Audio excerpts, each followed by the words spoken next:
Hello जवानों, कैसे हैं आप लोग? बिल्कुल मौज में। तो प्यारे जवानों, शुरुआत करते हैं रिवीजन की। भाई साहब देखो, करंट इलेक्ट्रिसिटी के हीटिंग इफेक्ट और कम्बिनेशन ऑफ सेल्स को हम लोग रिवाइज करेंगे। पहले इस वीडियो में मैं आपको कुछ काम की बातें बताऊंगा, एमीटर वोल्टमीटर से रिलेटेड, उनकी एरर से रिलेटेड, फिर मैं कम्बिनेशन ऑफ सेल्स की बात करूंगा और उसके बाद लास्ट में हम हीटिंग इफेक्ट को रिवाइज करेंगे। हो सकता है 2 वीडियोस बनानी पड़े, लेकिन आप देखना जरूर, दोनों को यार बड़े काम की हैं। ठीक है जवानों, जुट जाओ अब, ठीक है ना? अब जुटोगे तभी बात बनेगी। ठीक है भाई, वक्त थोड़ा सा लिमिटेड है अपने पास, इसलिए शुरू करते हैं, देखते हैं। बेटे सबसे पहली बात यह है कि साहब एमीटर होता क्या है, जल्दी जल्दी देखेंगे। एमीटर एक वो डिवाइस है जो करंट को मेजर करने के काम आती है। It measures the current. ठीक है, बात नंबर 2। ठीक है साहब, मेजर कर लेंगे। हाउ इट कैन मेजर, किस पर, मतलब कैसे कनेक्ट करें इसको सर्किट में, सीरीज में, पैरेलल में, किस तरीके से कनेक्ट करें साहब? It is connected in the series in the circuit.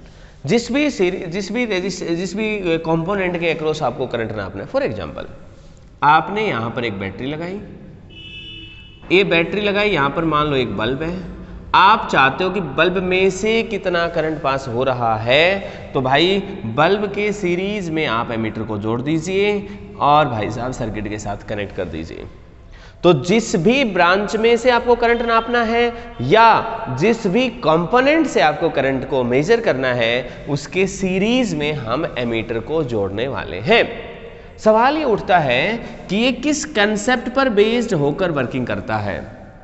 तो भाई मैं एक बात बताऊं, यदि हम डायरेक्ट करंट यूज कर रहे हैं, बैटरी वाला करंट यूज कर रहे हैं, तो हम एक ऐसा एमीटर यूज कर सकते हैं जो मैग्नेटिक इफेक्ट ऑफ करंट पर बेस्ड हो।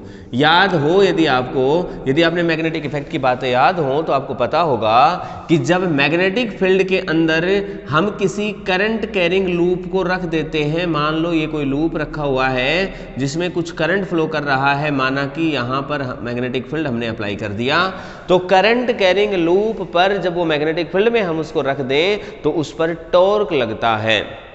टॉर्क के कारण वो घूमता है, रोटेट करता है, और इसी कंसेप्ट का यूज करके हम एक डिवाइस बनाते हैं। उस डिवाइस को हम गैल्वेनोमीटर कहते हैं। और साहब गैल्वेनोमीटर में ही कुछ मॉडिफिकेशंस के बाद हम उसका एमीटर बना लेते हैं। तो ये चीज गैल्वेनोमीटर से बनी है। और गैल्वेनोमीटर पे किस पर काम करता है? मैग्नेटिक इफेक्ट ऑफ करंट पे। करंट के कारण मैग्नेटिक फील्ड में रखने से करंट लूप में करंट फ्लो कर रहा है, इसके कारण उसमें टॉर्क जनरेशन होती है, टॉर्क पैदा होता है। यही इसके पीछे का कंसेप्ट है, यही इसके पीछे का प्रिंसिपल है। ठीक है, लेकिन यदि अल्टरनेटिंग करंट फ्लो कर रहा है सर्किट में, बैटरी वाला है, देन इट इज ओके। ध्यान रहे, अल्टरनेटिंग करंट आपको मालूम है एक ऐसा करंट होता है जो बार बार डायरेक्शन चेंज करता है। It continuously changes, periodically changes its direction, एक पर्टिकुलर टाइम पीरियड के बाद अपनी डायरेक्शन बदलता है। ऐसे करंट को हम अल्टरनेटिंग करंट कहते हैं। जवानों मैं इसकी डिटेल में नहीं जा रहा हूं, मैं सिर्फ ये बात बताने वाला हूं, क्योंकि डायरेक्शन बदल रहा है और जो मैग्नेटिक इफेक्ट ऑफ करंट है वो डायरेक्शन पर डिपेंड करता है। तो डायरेक्शन बार बार बदल रही है तो मैग्नेटिक इफेक्ट भी बदलेगा। मैग्नेटिक इफेक्ट के कारण यहां पर ये रोटेट कर रहा था, तो अब क्योंकि डायरेक्शन बार बार बदलेगी तो ये इधर इधर ऐसे रोटेट करेगा, तो हम इसको मेजर नहीं कर पाएंगे। मतलब इस तरह के गैल्वेनोमीटर से बना हुआ एमीटर अल्टरनेटिंग करंट को नहीं नाप सकता। हम ये भी कह सकते हैं कि मूविंग कॉइल गैल्वेनोमीटर जो है उसका यूज करके जो एमीटर बना है वो एसी करंट को मेजर नहीं कर सकता। मूविंग कॉइल गैल्वेनोमीटर का मतलब एक कॉइल घूमती है, इसलिए नाम दे रखा है मूविंग कॉइल गैल्वेनोमीटर। तो सवाल आते हैं जी, एसी करंट को किससे नापे?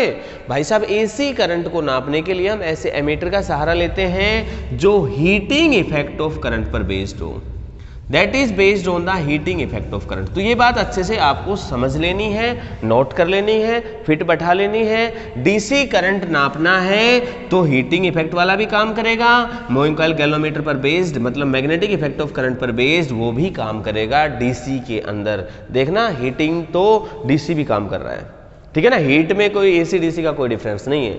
लेकिन जो मैग्नेटिक इफेक्ट है इसमें एसी काम नहीं करेगा। समझ में आ गया। तो एमीटर सीरीज में यूज करेंगे, ये करंट को मेजर करेगा, लेकिन यदि आप इसको यूज कर रहे हो एसी के लिए तो आपको यूज करना पड़ेगा जो हीटिंग इफेक्ट पर बेस्ड है। ऐसे एमीटर को हम ये भी बोल देते हैं हॉट वायर एमीटर।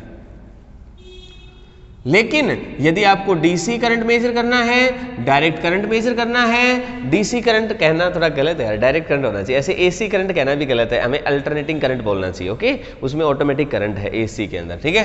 तो एसी यदि हमारे पास है तो हॉट वायर एमीटर से मतलब मेजर कर सकते हैं, मतलब सीधी सी बात है जो हीटिंग इफेक्ट ऑफ करंट पर बेस्ड है। और जो डीसी है साहब, ये तो दोनों काम कर सकता है, दोनों के से मेजर हो सकता है, that is magnetic effect of current पर जो बेस्ड होगा उससे भी, और हॉट वायर से भी, दोनों से यूज हो जाएगा। क्लियर है प्यारे जवानों, सीरीज में जुड़ने वाला है। इंटरेस्टिंग बात क्या है कि इसका खुद का रेजिस्टेंस कितना होगा। If it is ideal then its resistance is 0, याद रहे, यदि आइडियल है तो 0 होगा।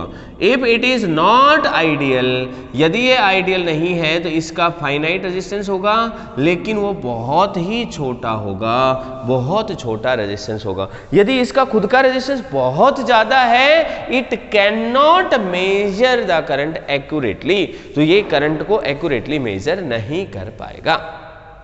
क्या आपको मेरी बात समझ में आई है? बहुत ही बढ़िया मेरे प्यारे जवानों। अगली जो डिवाइस है दैट इज वोल्ट मीटर। भाई साहब वोल्ट मीटर किसके काम आएगा? साहब वोल्ट मीटर पोटेंशियल डिफरेंस को नापेगा। It will measure the potential difference across any 2 points. Circuit के किन्हीं भी 2 पॉइंट्स के बीच में यदि पोटेंशियल डिफरेंस नापना है तो आप क्या करोगे साहब, वहां पर आप यूज करेंगे वोल्ट मीटर का। जैसे कि फॉर एग्जाम्पल आपने कहा कि मेरे को इस बल्ब के जो 2 किनारे हैं ए और बी, इनके अक्रॉस पोटेंशियल डिफरेंस नापना है, तो क्या करें, ए और बी के बीच में एक वोल्ट मीटर लगा दें, बस छोटी सी बात है। तो जिन पॉइंट्स के बीच में आपने इसको लगाया है उन पॉइंट्स के बीच में कितना टर्मिनल पोटेंशियल डिफरेंस है, इसको ये मेजर करने वाला है। तो सीधी सी बात है, जब हमने इस पॉइंट्स के अक्रॉस जोड़ा है हमने, तो इसके नाम भी ए बी ही रहने वाला है। कुल मिलाकर हम इसको किस में जोड़ने वाले हैं साहब, हम इसको जोड़ने वाले हैं सर्किट के जिस कंपोनेंट के अक्रॉस आपको पोटेंशियल डिफरेंस नापना है, उन या उन पॉइंट्स के बीच में पोटेंशियल डिफरेंस नापना है, उनके पैरेलल में जोड़ने वाले हैं। ये सीरीज में नहीं जुड़ रहा है, ये पैरेलल में जुड़ रहा है। सीरीज में कौन जुड़ रहा है साहब, सीरीज में एमीटर जुड़ रहा है। ये कौन जुड़ेगा, किस में जुड़ेगा साहब, ये पैरेलल में जुड़ेगा। सवाल ये है कि यदि ये आइडियल होगा तो इसका रेजिस्टेंस कितना होगा। भाई वोल्ट मीटर के केस में यदि वोल्ट मीटर आइडियल है तो उसका रेजिस्टेंस 0 नहीं होगा बल्कि इनफाइनाइट होगा, बहुत ज्यादा होगा। ओपन सर्किट की तरह से करेंगे हम उसको ट्रीट, ठीक है। हम उसको कैसे ट्रीट करेंगे, इनफाइनाइट का मतलब है now it is treated like open circuit, मतलब साहब उस रास्ते से करंट फ्लो नहीं करेगा। मतलब यदि हम यहां पर जोड़ दें तो हम कहेंगे कि साहब इस रास्ते से करंट नहीं जाएगा, करंट यहां पहुंचेगा लेकिन वो इधर नहीं जाएगा, यदि ये आइडियल वोल्ट मीटर है तो। क्लियर है। बात आती है कि यदि ये नॉट आइडियल है, नॉन आइडियल वोल्ट मीटर है, it is non ideal volt meter, भाई आइडियल नहीं है तो फाइनाइट रेजिस्टेंस होगा। लेकिन it is not very small, जैसा कि एमीटर में था, एमीटर बहुत छोटा था, बल्कि ये उल्टा होगा, it will be very very large, ये बहुत ही ज्यादा होगा, ये बहुत ही बड़ा होने वाला है। क्या आपको मेरी बात समझ में आई है?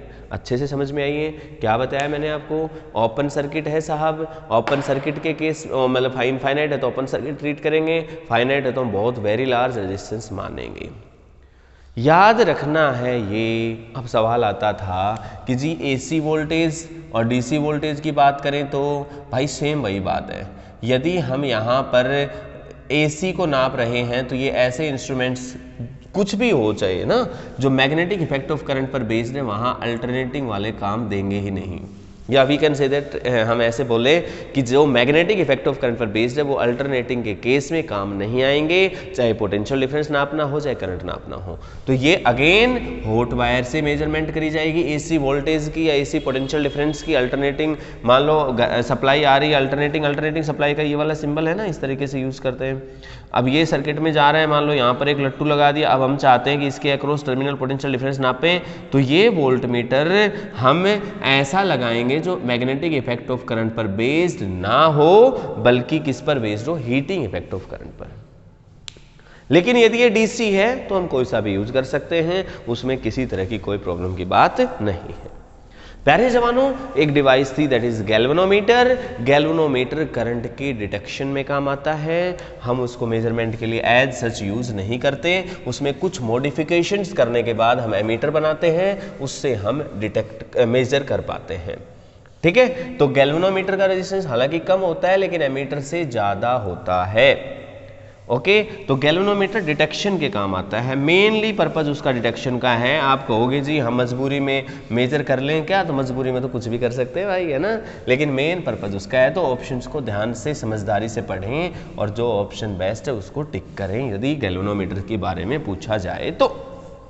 ठीक है, अब जो मेरे को चीज करानी थी वो करानी थी, इसके लिए एरर्स के क्वेश्चन आते हैं, वो कैसे सोल्व करेंगे आप लोग वो देख लेते हैं। प्रैक्टिकल पर बेस्ड है, आने चाहिए आपको। ठीक है, तो प्यारे जवानों, सबसे पहला मान लो मैंने ये एक वोल्ट मीटर लिया या एमीटर लिया, कोई सा भी लिया। ठीक है, late us suppose here is the zero. ये एक नीडल है, मान लेते हैं हम यहाँ 1 एम्पियर है, मान लेते हैं यहाँ पर 2 एम्पियर है। भाई मान लो इसके बीच में 10 खाने कर रखे हैं, 10 डिविजन्स कर रखे हैं। ध्यान से समझना। अब नीडल यहाँ 0 पे है, अब नीडल यदि वो 1 पे आ गई तो कितना रीड करेगा, 1 एम्पियर। लेकिन मान लो यार नीडल आ गई पहले डिवीजन पे, टोटल डिवीजन 10 है, मैंने मतलब 10 निशान नहीं बनाए, मैंने बता दिया है कि 10 डिवीजन है। ठीक है, तो मैं कह रहा हूं फर्स्ट डिवीजन पे आएगी तो हम क्या कहेंगे, कितना करंट है। सिंपल है, हम कैसे कहेंगे, हम कहेंगे 10 डिवीजन मिलकर के ये बनाते हैं 1 एम्पियर, तो 1 डिवीजन मिलके बनाएगा 1/10 एम्पियर, जिसकी वैल्यू होगी 0.1 एम्पियर, और यही आंसर माना जाएगा। This is the 0.1 ampere. मतलब साहब यहां से यहां गए तो ये 0.1 एम्पियर है। ये क्या है, 0.1 एम्पियर। अब इससे कम क्या मेजर कर सकता है ये, no, we can not measure the value which is less than 0.1। For example ये हमारी नीडल यहाँ ना आकर के थोड़ा सा यहाँ से आती तो क्या हम एक्यूरेटली मेजर कर पाते, no, we can not measure it as such. हाँ, राउंड ऑफ करके आप बता सकते हो, आपने अंदाजा लगाया कि यार ये लगभग इसके मिडल में है तो 0.1 था उसका आधा हो गया, that is a separate thing, है ना, that is a separate point.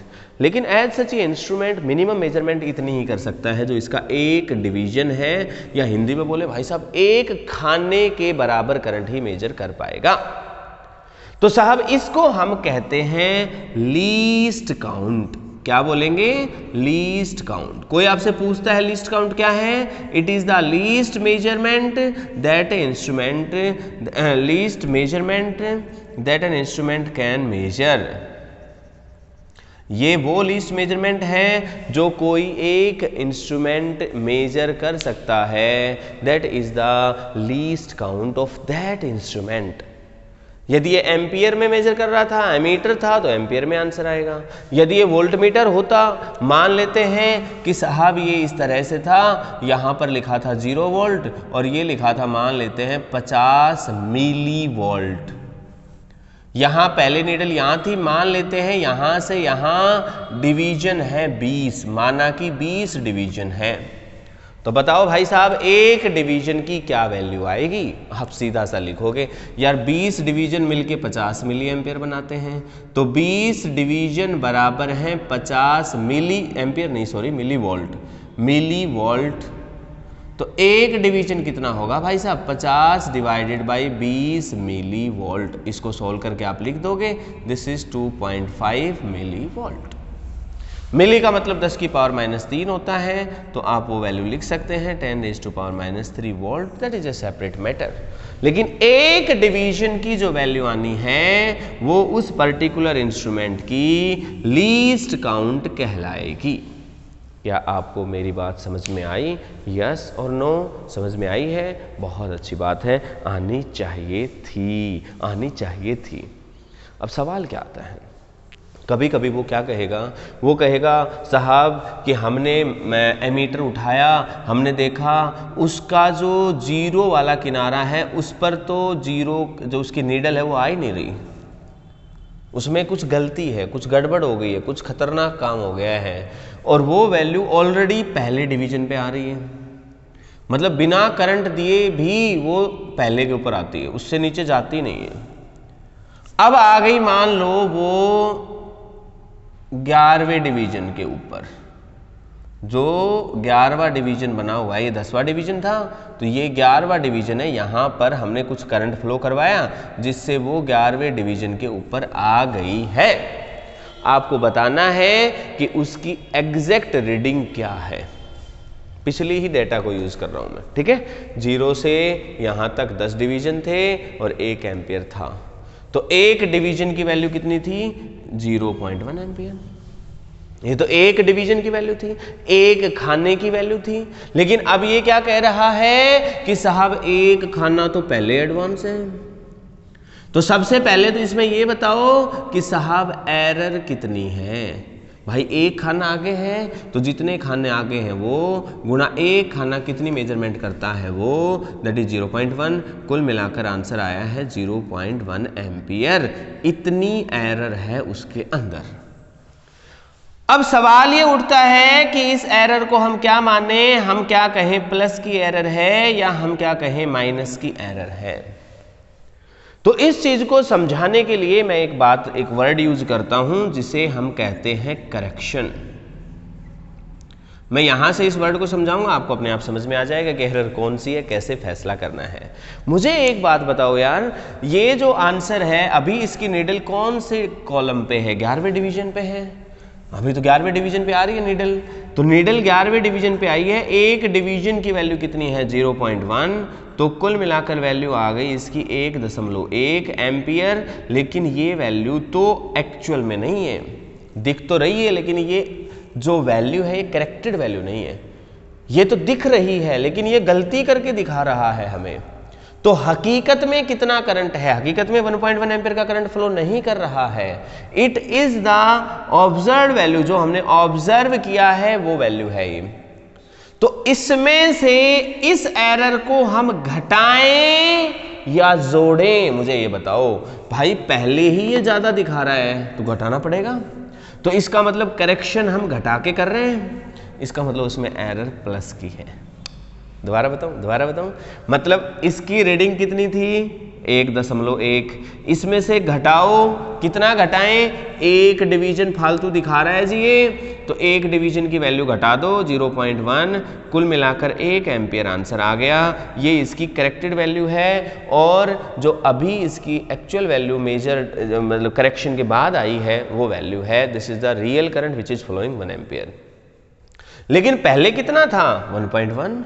1.1 था, 1 आया है। इससे यहां तक पहुंचने के लिए हमें कुछ घटाना पड़ा, करेक्शन करनी पड़ी। नेगेटिव घटाओगे तब करेक्शन हो रही है, इसका मतलब एरर पॉजिटिव थी, मतलब ये एक्स्ट्रा दिखा रहा था हमें।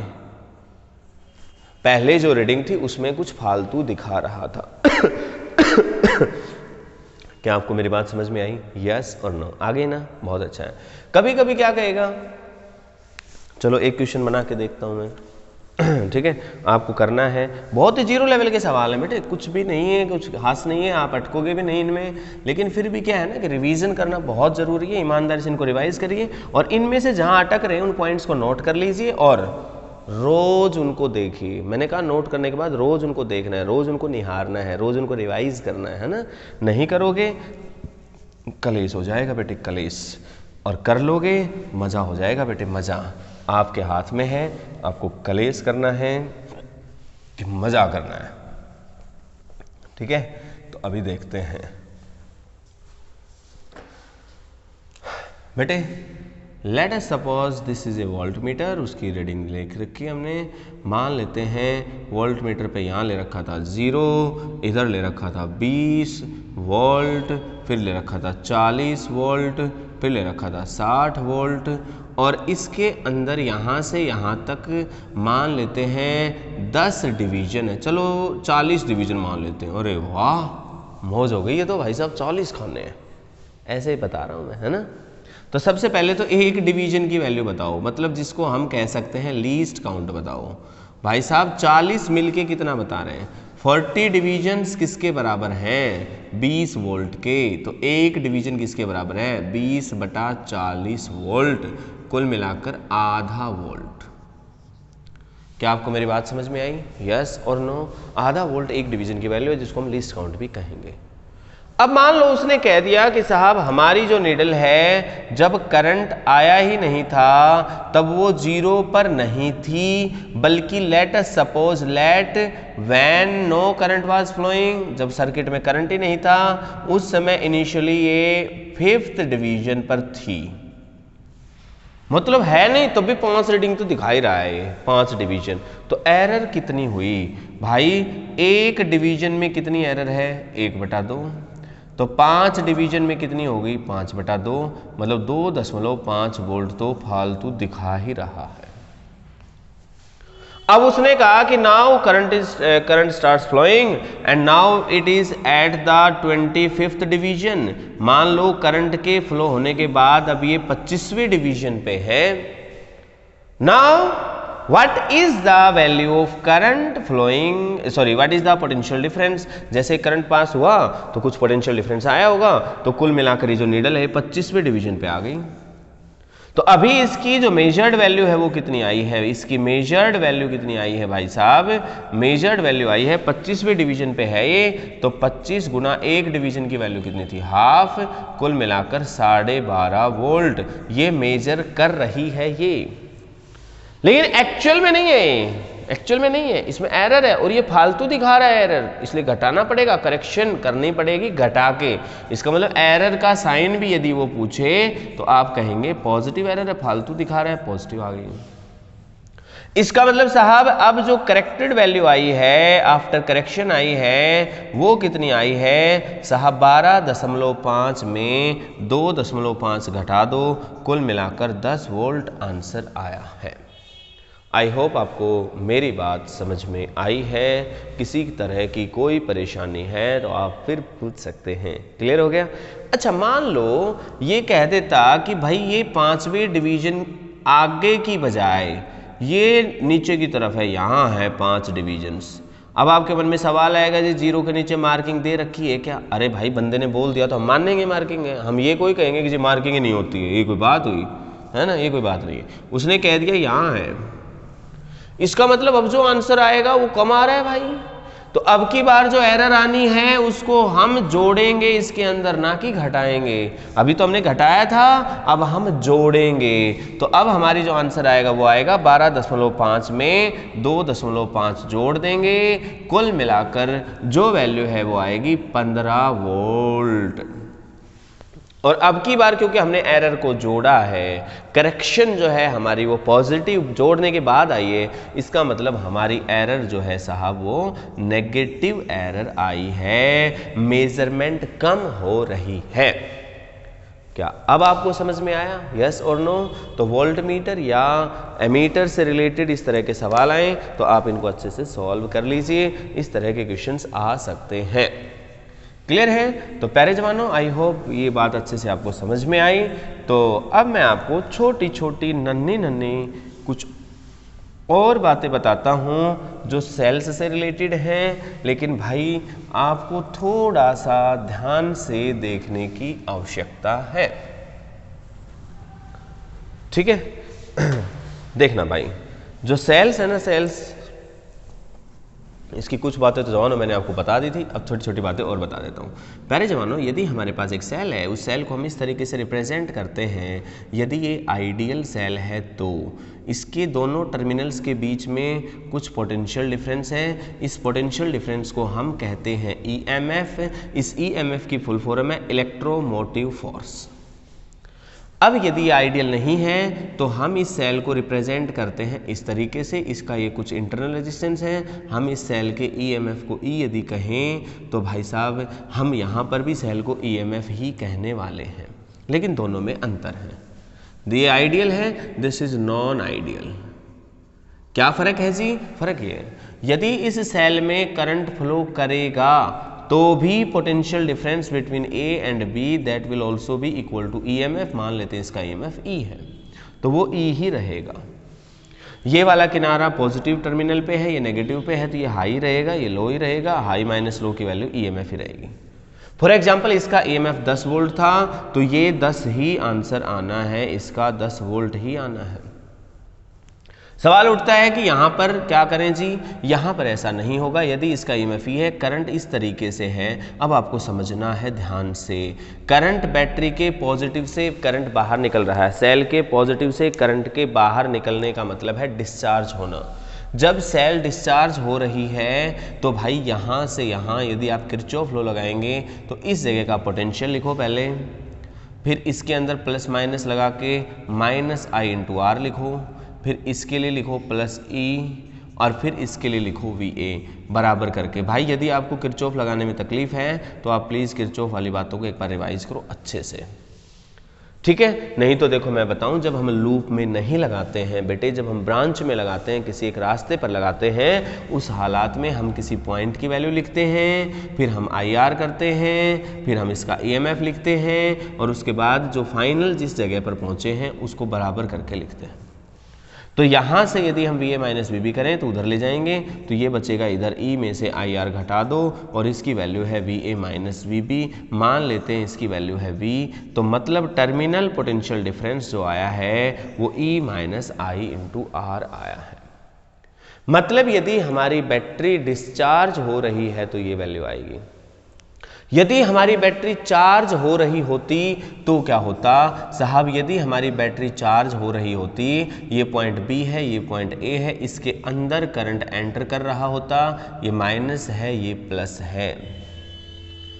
मेरे प्यारे जवानों, यदि मैं गौर से देखूं, इस सेल का EMF E है, मैं यहाँ से किरचॉफ लॉ लगाना शुरू करता हूँ और यहाँ पहुँचता हूँ, तो मैं लिखता हूँ VA। कहीं आपके मन में ये तो सवाल नहीं आ रहा, जो पिछली बार यहाँ से लगाए थे यहाँ पहुँचे थे, अब आप ऐसे क्यों लगा रहे हो? भाई यदि आपको शक है, यदि आपको डाउट हो, तो आप इसमें भी यहाँ से यहाँ लगा के देख लें, आंसर यही आएगा, ठीक है। तो इस केस में हम यहाँ से यहाँ लगा रहे हैं, तो साहब ये है A, इसको मैंने लिखा VA, हम ऐसे जा रहे हैं तो माइनस का E, फिर हम इसके अंदर करंट ऐसे जाएगा प्लस से माइनस, तो माइनस का I इंटू R और equal to VB।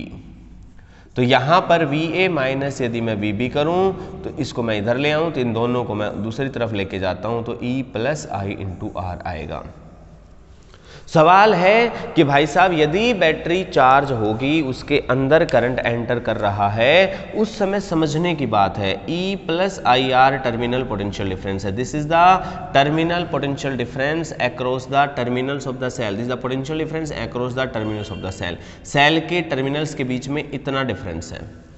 This value is greater than the EMF. This is greater than the EMF. Here this is less than the EMF. दोनों में फर्क है। मतलब कोई आपसे पूछता है कि क्या टर्मिनल पोटेंशियल डिफरेंस कभी भी EMF से ज्यादा हो सकता है? बिल्कुल हो सकता है साहब। टर्मिनल पोटेंशियल डिफरेंस EMF से ज्यादा हो सकता है। ऑप्शन आ गया मान लो always, option B is never, option C sometimes, option D data insufficient. Sometimes it can happen in case of charging of a cell. तो गाइस आपको इस बात को अच्छे से समझ लेना है, ठीक है। अब मैं यहाँ पर एक दो चीज़ें और पूछता हूँ आपसे जो EMF और पोटेंशियल डिफरेंस के ग्राफ से रिलेटेड है। ओके, तो यदि मैं यहाँ पर देखूँ ध्यान से बेटे, डिस्चार्जिंग के केस में तो V equal to E minus I into R है। मुझे लग रहा है कि आज इसमें ये पूरा नहीं होगा, अगली वीडियो में आपको मैं सारी कम्बिनेशन की बातें सिखाऊंगा और रेटिंग इफेक्ट को रिवाइज कराऊंगा, ठीक है। अभी तो थोड़ा सा मैं वैसे एक दो चीज़ें और बताता हूँ, फिर आज की क्लास को वाइंड अप करेंगे। ये मैंने आपको बताया V equal to E minus IR, ये डिस्चार्जिंग के लिए है। प्यारे जवानों, यदि मैं यहाँ पर करंट और यहाँ पर V लिखूँ तो बेटे ये भी पावर 1 है और इसकी पावर भी 1 है, तो हम मैं इसको कंपेयर करेंगे Y equal to M into x plus C के साथ। आप कहोगे जी इसको आगे क्यों नहीं लिखा? लिख दो यार, उससे क्या फर्क पड़ना है। हमारे लिए x वो होता है जो वेरिएबल है, तो वेरिएबल जो x एक्सिस पे लिखा है वो करंट है, तो ये इसी को x मानेंगे। तो इसके साथ जो लिखा है ये r है, दिस r के आगे लिखा रखा है माइनस, इसका मतलब माइनस r, इसको हम m कहेंगे और साहब इसी को हम स्लोप का नाम देंगे। This is the slope. Clear है? यहां पर गौर से देखें तो ईएमएफ इसका वाई इंटरसेप्ट है, मतलब लाइन आएगी स्ट्रेट, लेकिन वो इस एक्सिस को ईएमएफ पे काटेगी और इस तरीके से वो आगे बढ़ेगी। इस जगह पर यदि गौर से देखें, इस वाले एंगल को यदि हम थीटा मानते हैं, बेटे ध्यान से समझना, इसका टेंजेंट थीटा जो स्लोप है वो -r है। यदि इस एंगल को मैं अल्फा ले लूं तो थीटा जमा अल्फा इसकी वैल्यू 180 डिग्री है। लीनियर पेयर है भाई। इसका मतलब यहां से मैं थीटा की जगह क्या लिख सकता हूं, 180 माइनस अल्फा। ये वैल्यू यदि मैं यहां पर पुट करूंगा, प्यारे जवानों मजा आ जाएगा आपको जान के कि tangent 180 minus alpha this will be equal to -r and this is 180 minus theta is basically tangent theta. So this will be tangent, जो भी वैल्यू थी, अल्फा था तो अल्फा लिख दिया मैंने, टेंजेंट अल्फा माइनस का this is equal to -r, minus से माइनस कैंसिल हो गया। इसका मतलब जो इंटरनल रेजिस्टेंस है वो टेंजेंट अल्फा के बराबर है। मतलब इस अल्फा की वैल्यू यदि 30 डिग्री है तो r की वैल्यू है टेंजेंट 30 डिग्री, r की वैल्यू टेंजेंट 150 डिग्री नहीं है। हालांकि यदि वो मैग्नीट्यूड लिखता है तो बात सही है, ठीक है ना, क्योंकि ये एंगल जब 30 होगा तो 150 होगा, तो ये 150 है तो इसके लिए माइनस लगाना चाहिए उसको, तभी बात बनेगी, क्योंकि ये -r के बराबर होता था tan थीटा। तो यहां पर आपको अच्छे से समझना है। अच्छा मान लो बेटे कि करंट का और इसका ग्राफ ऐसे दे देता तो क्या करते? घबराना नहीं है, आप इक्वेशन लिखो v equal to E minus I into R, लेकिन जो y एक्सिस पे है वो i है तो इसलिए इसको एक तरफ लेकर आओ, तो इसको इधर ले आओ तो ये प्लस का हो जाएगा i इंटू आर और ये इधर जाके माइनस का हो जाएगा। इस r को डिवाइड कर दो इससे भी और इससे भी। जवानों जो y एक्सिस पे होता है हमारे लिए वो y होता है, इसलिए हम इसको y कहेंगे और साहब इसको हम कहेंगे x। तो इस x के आगे जो लिखा है वो है -1/r, ये इसका स्लोप कहलाएगा और यही हम m भी कहेंगे और इसको हम टेंजेंट थीटा भी कहेंगे। थीटा एंगल होगा x एक्सिस के साथ और जो इंटरसेप्ट है वो e/r होगा। मतलब यहां से एक लाइन जाएगी, लाइन तो जानी है इसी तरीके से ताकि ये एंगल 90 से ज्यादा हो, क्योंकि स्लोप नेगेटिव दिख रहा है भाई। -1/r आया है। अब की बार हम थीटा यदि लेंगे इसको तो हम tan theta equal to -1/r है, ना कि r, और इस इंटरसेप्ट की वैल्यू e नहीं है बल्कि e/r है। तो आपको घबराना नहीं है, चीजों को देखें पेपर में, ये है कि ये है ऑप्शन में कौन सा है, आपको उसी पर ड्रॉ करना है। बेटे आप सभी वीडियोस को कोशिश करें कि आप 1.5 गुना या 2 गुना स्पीड पर देखें, इससे आपका वक्त बचेगा। हो सकता है कि चीज़ें आपको नहीं आ रही हैं तो आप स्पीड ना बढ़ाएं। यदि आपको आती हैं तो फास्ट करके देखें, लेकिन देखें जरूर प्यारे जवानों, देखना जरूर है, ठीक है। बहुत अच्छे क्वेश्चंस मैं आपको कराऊंगा, बहुत अच्छे से आपका रिवीजन हो जाएगा। बेटे पहले किसी कारण से नहीं पढ़ पाए थे, कोई बात नहीं है, अब आप सारी वीडियोस को ईमानदारी से देखना, बहुत अच्छा होने वाला है। प्यारे जवानों आज के लिए इतना ही, फिर आपसे मुलाकात होगी, तब तक के लिए goodbye and take care.